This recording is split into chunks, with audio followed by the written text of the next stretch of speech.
Kenapa sih? Sektor pertanian itu salah satunya penguat ya untuk bangsa ini. Karena yakin Bapak sendiri kalau misal tanpa petani ya, negara sebesar apapun, sekuat apapun, tanpa didukung dengan sektor pertanian itu pasti lemah.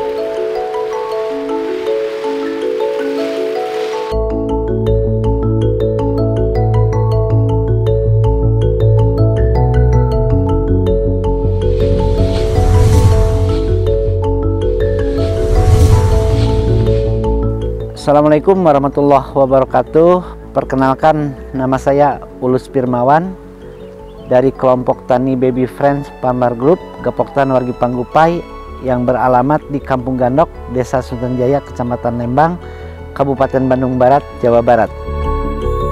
Saya sebagai petani sayuran hortikultura. Di sini ada brokoli, ada tomat, ada bunga kol, ada selada, ada lettuce head, dan yang lainnya. Dulu ya kita itu kan dari SD ya udah mulai belajar bertani dengan orang tua. Nah awalnya sih kita lulus SD itu maunya ke SMP ya, tapi karena kemampuan orang tua mungkin saat itu nggak sanggup, jadi kita malah ke kursus menjahit. Setelah lulus menjahit ya, mendingan bertani aja.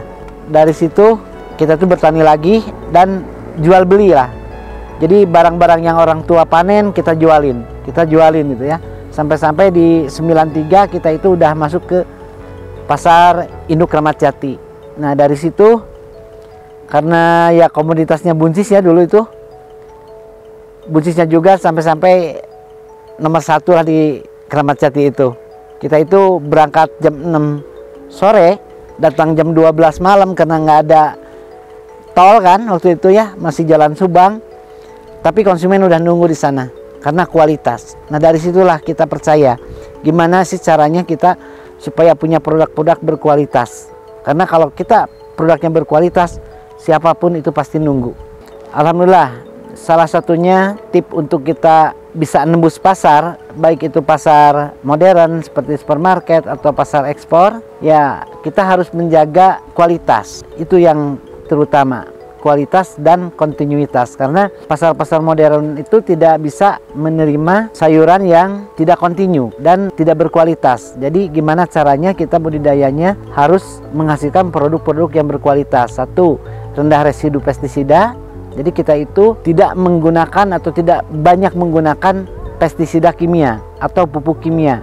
Jadi lebih ke pupuk organik. Itu yang harus kita pahami. Kenapa? Karena di situ ya persaingan juga sangat ketat, apalagi untuk menembus pasar ekspor. Contoh kalau kita kirim ke Singapura aja, setiap hari itu pasti ada pengecekan residu. Jadi kalau misalnya melebihi ambang batas yang ditentukan oleh orang Singapura, itu langsung di blacklist, di pita merah, dan itu tidak bisa dipasarkan. Nah makanya kita harus bikin SOP-nya seperti apa, ya harus mengacu ke SOP.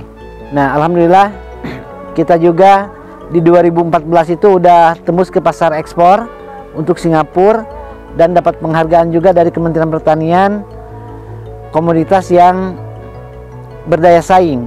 Itu baby buncis ya, yang waktu di 2014, 2015 sampai 2016. Nah, di 2017 kita dapat penghargaan dari FAO ya, pangan. Kenapa sih kita dapat penghargaan dari FAO? Karena kita budidayanya yang ramah lingkungan. Salah satunya itu, jadi kita itu sangat peduli terhadap lingkungan dan tanah yang kita garap itu, karena mikirnya gini, kalau kita misalnya pakai kimia terus, anak cucu kita mungkin kedepannya tidak akan bisa bertani lagi. Kenapa? Karena semuanya juga paham dan tahu kalau kebanyakan pakai kimia, otomatis tanah itu nggak subur lagi, malah jadi tandus. Nah kita memberdayakan khususnya petani-petani di anggota Gapoktan dan sekitarnya yang datang ke kebun, kita edukasi dengan pemakaian pupuk organik. Kenapa? Karena kalau pupuk organik itu semakin lama tanah pasti semakin subur, dan insya Allah anak cucu kita juga bisa menikmati lahan kita itu nanti untuk kedepannya makin subur. Seperti itu.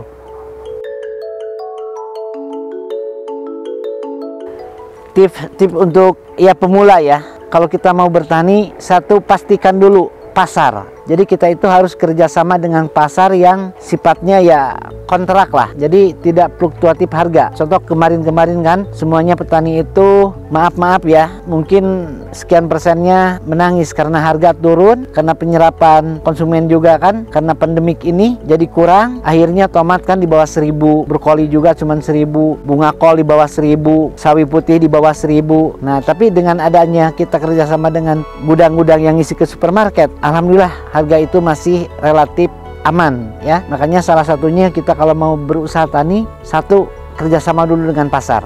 Kedua, untuk keberhasilan di sektor pertanian itu cuma ada 4 sebetulnya ya.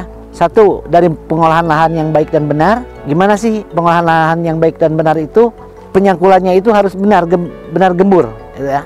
Karena akar itu, tanah itu jangan tandus lah, harus gembur. Nah kedua, pupuk kompos. Pupuk kompos itu harus yang benar-benar yang udah matang. Nah terus yang ketiga itu benih sesuai dengan permintaan pasar. Jadi kalau misalnya pasar supermarket mintanya tomat yang lonjong, ya kita tanam yang lonjong, jangan yang bulat seperti itu. Atau misal ada brokoli kan, brokoli jenis bejo, ya kita tanam yang bejo gitu. Jadi sesuai dengan permintaan pasar. Dan yang keempatnya yaitu kita pasar yang jelas, pasar yang udah bisa kontrak.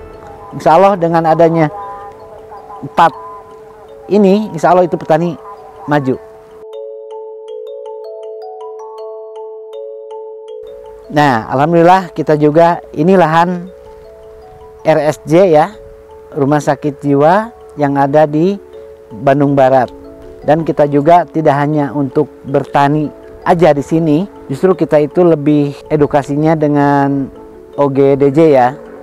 Mereka yang udah sembuh kita tarik untuk diberikan bimbingan atau pelatihan di kebun. Apa sih bertani itu? Cara bertani itu seperti apa? Dan alhamdulillah mereka mau. Ini ada yang namanya Pak Yanto itu udah mau 1 bulan, Pak Agus udah 2 minggu, Pak Yayan udah 3 minggu.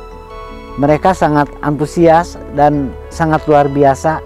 Mula-mula dia itu datang ke kebun dengan ya darah dinginnya gitu kan, tapi sekarang udah sangat luar biasa. Jadi seperti kita aja sih, bahkan mereka itu semangatnya sampai-sampai mau buka lahan sendiri karena udah merasa percaya diri, tumbuh percaya dirinya, merasa udah mampu untuk bertani. Nah, seperti itu alhamdulillah.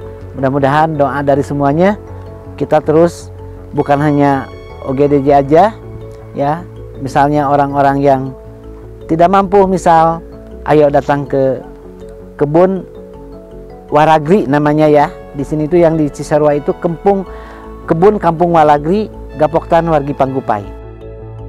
Pesan untuk petani muda semuanya, ayo kita semangat di pertanian ya.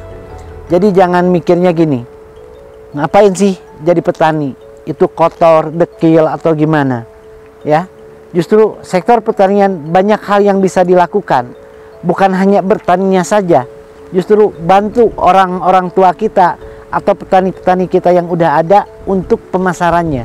Karena anak-anak muda ini sangat cerdas, apalagi di era digital ya, menuju 4.0 ini ya, anak-anak muda lah yang harus giat untuk memasarkan. Karena persaingan di digital itu nggak mungkin kan, contoh bapak lah, mungkin ya kurang ya itu untuk di digitalnya ini. Ayo anak-anak muda, ayo bikin startup baru. Dan untuk ekspor juga kan sekarang ini banyaknya ya via website ya itu, atau online. Nah itu coba kembangkan itu, jangan malu, karena ya sektor pertanian sektor yang nggak akan pernah mati. Selama manusia di muka bumi ini hidup, insya Allah sektor pertanian juga itu terus berjalan. Terima kasih sudah menonton video ini. Salam buat semuanya, salam buat petani. Insya Allah petani sejahtera, pertanian Indonesia lebih maju.